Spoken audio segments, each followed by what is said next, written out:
रामकृष्ण हरी. तर आज आपण एका खूप महत्त्वाच्या विषयावर बोलणार आहे. तुमच्या घरातील तुळस ही अचानक सुकते का किंवा पाणी गळतायत का? तर याच विषयावर आपण आज बोलणार आहे. आपल्या हिंदू परंपरेनुसार तुळस खूप पवित्र मानली जाते. तुळशीचे खूप अनन्यसाधारण महत्त्व आहे. तुळस ही विष्णूला खूप प्रिय आहे. प्रत्येक नैवेद्यामध्ये तुळशी असल्याशिवाय नैवेद्य मानून घेत नाहीत विष्णू.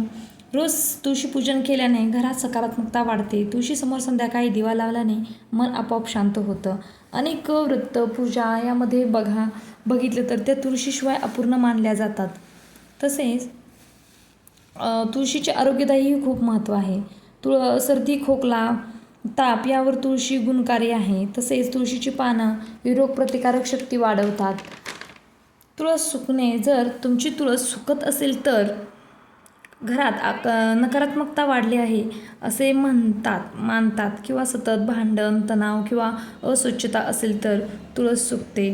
किंवा तुळशीची योग्य पूजा व काळजी घेतली नसल्यावर सुद्धा ही तुळस सुकत असते. हा एक संकेत मानला जातो. पण मित्रांनो, हे सगळं ना श्रद्धेवर आधारित आहे. जसं आपण श्रद्धा ठेवतो त्यावर आधारित आहे. तशी त्याची वैज्ञानिक कारणंही असू शकतात. जर आपण बघितली तर तुळशीला जास्त पाणी होऊ शकतं किंवा कमी पाणी. तुळशीला जेवढं लागतं ना तेवढंच पाणी देणं गरजेचं असतं. किंवा सूर्यप्रकाश कमी मिळणं, हवामानात बदल होत असेल किंवा रोग किंवा कीड लागली असेल तरी हे तुळस सुकू शकते. तुळस सुकणं किंवा त्याची पानं गळणं म्हणजे लगेच वाईट होईल असं काही नसतं.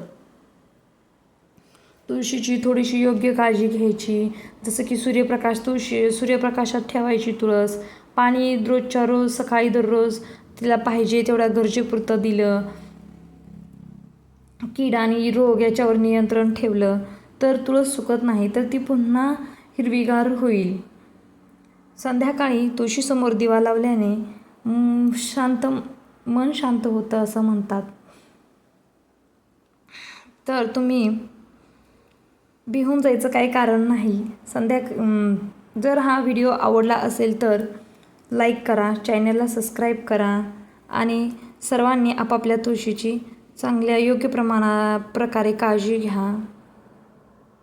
आणि प्रत्येकाच्या घरात एक तरी तुळस असलीच पाहिजे आणि असावीच, कारण ती ऑक्सिजनचा पुरवठा तर खूप जास्त करत असते. जर हा व्हिडिओ आवडला तर नक्की सबस्क्राईब करा. धन्यवाद.